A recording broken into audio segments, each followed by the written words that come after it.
This video on Attila and the Huns is part of Project Pannonia, a 10-video collaboration on the history of the Pannonian Basin.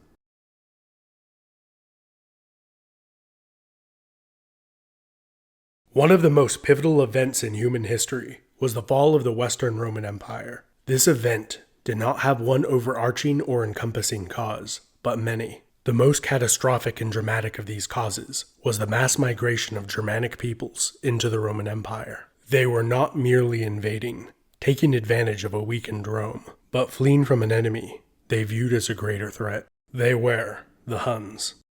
The Romans had never encountered anyone like them before. The face of an infant male Hun was ritually scarred at birth. These deep cuts were made with the intent of desensitizing him to pain. Only after this ritual was completed, the child was allowed to nurse with his mother, as if a young Hun's life was not already tough enough. Cranial deformation was also practiced, where the child's head was bound, giving him an elongated shape later in life. The Huns were also known for their ruthlessness, extreme even by ancient standards, and their unparalleled skill with the horse and bow, which they would have begun to master from a young age and used every day for the rest of their life.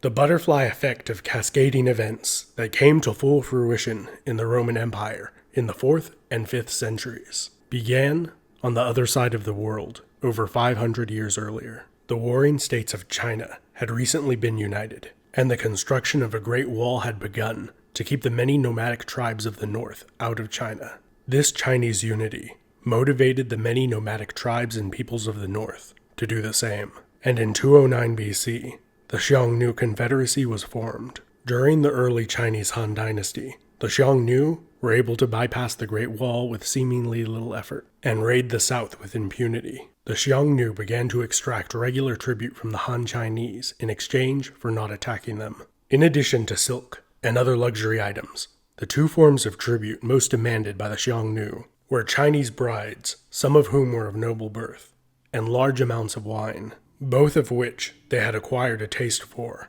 during their southern raids. The Han Empire did not sit idly by while paying the somewhat humiliating tribute. They closely studied the internal tribal politics and prejudices of the Xiong Nu Confederacy and began to subtly play them off against each other.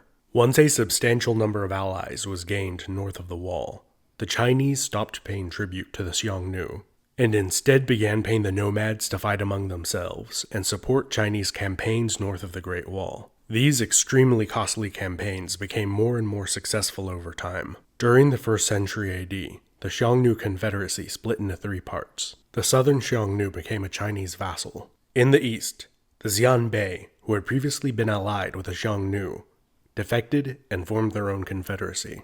These ancestors of the later Mongols were paid a bounty for every severed head of a Xiongnu warrior that they brought the Chinese. The northern Xiongnu, which consisted of around 100 tribes, able to field up to 200,000 men, were dealt a series of devastating defeats by the Han Chinese and the Xianbei, who took most of their territory and drove them further west. The Xiongnu broke apart into several smaller, yet still formidable coalitions of tribes, who were often hostile to each other, and the Iranian-speaking nomadic peoples that they displaced, slaughtered, or absorbed.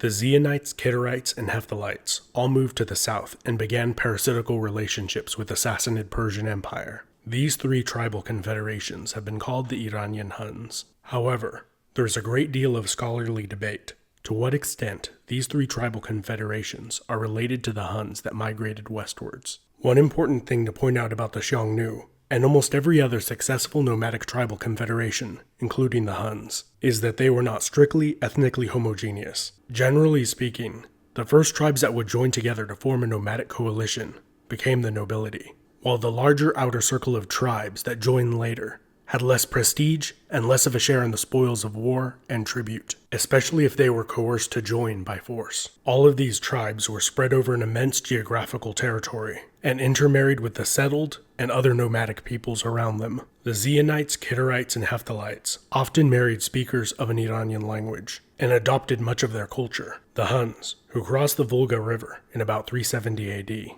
were initially allied with Iranian-speaking Alans before they started fighting each other, and also began incorporating Germanic peoples into their horde, who had not been slaughtered or fled to the west. The Skiri and the Gepids were two Germanic tribes that were defeated by and then allied with the Huns against the Germanic Goths, who had previously dominated them. The Romans' early interactions with the Huns were not entirely negative.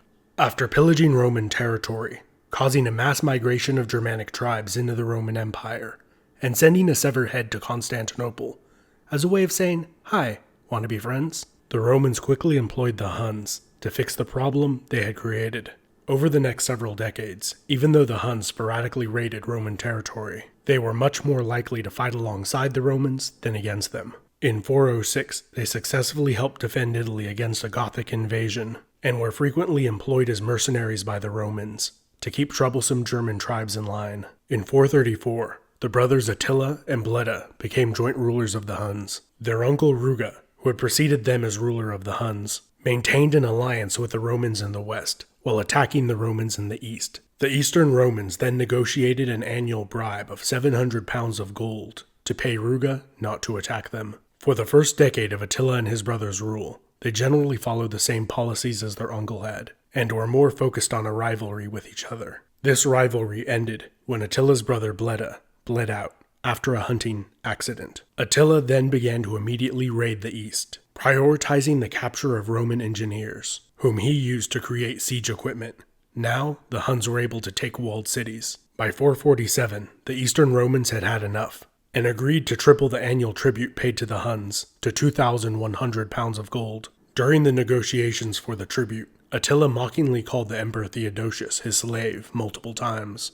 The treaty also stipulated that Rome's borders be pushed down hundreds of miles away from the Danube River, leaving the Romans with no natural defensive barrier. In the 3 years after this treaty, Attila ruthlessly expanded his influence and control over nearly all the people north of the Roman Empire. At this point, Attila had reached the height of his power, successfully creating a massive counter-empire to the Romans. Attila seemed content to develop and further consolidate his empire, and history might have been very different had it not been for the Western Roman Emperor's sister. She was betrothed to an elderly senator who she was not a fan of at all, so she got the brilliant idea to send her engagement ring to Attila the Hun, along with a message pleading for help. Attila interpreted all of this as a more formal marriage proposal, and let the Western Roman Emperor know that he accepted, and would also graciously accept a large chunk of the Western Roman Empire as a dowry. The shocked and enraged Western Roman Emperor initially wanted to put his sister to death, until convinced by his mom not to kill his sister and exile her instead. Attila was furious when he was told this was not a serious proposal and to forget about the whole thing.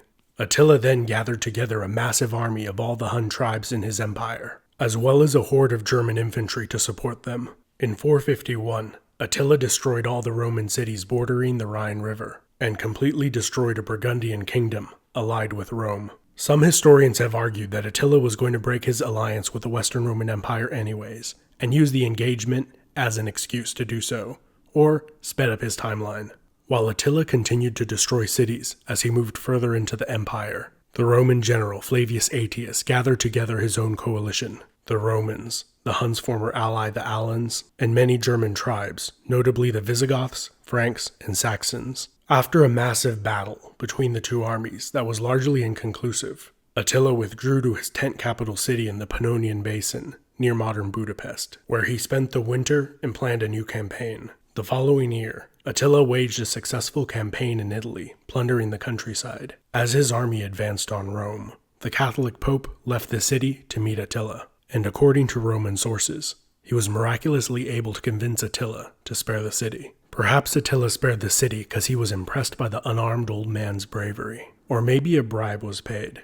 Or a miracle. Let me know what you think down in the comments. In any case, Attila returned to his capital tent city in the Pannonian Basin, where he began to plot another campaign, and marry a lovely German Fräulein. Attila died from a severe nosebleed on his wedding night. While heavily intoxicated and passed out, the Hunnic Empire did not outlive Attila by many years. As Attila's sons squabbled over who should rule the empire, the Germanic tribes, previously subordinate to them, gathered together and overthrew the Huns. The Gepids established a new kingdom, where the Huns' base of operations had been in the Pannonian Basin. Although the Huns' might was ephemeral, their legacy was long-lasting. Attila is a major character in 3 later Norse sagas. The Magyars, that later came to dominate the Pannonian Basin, were called the Huns by medieval chroniclers as a slur. They, however, embraced the connotation and claimed to have the sword of Attila and carry on his legacy. Through the centuries, Attila and the Huns was frequently referenced in positive and negative connotations.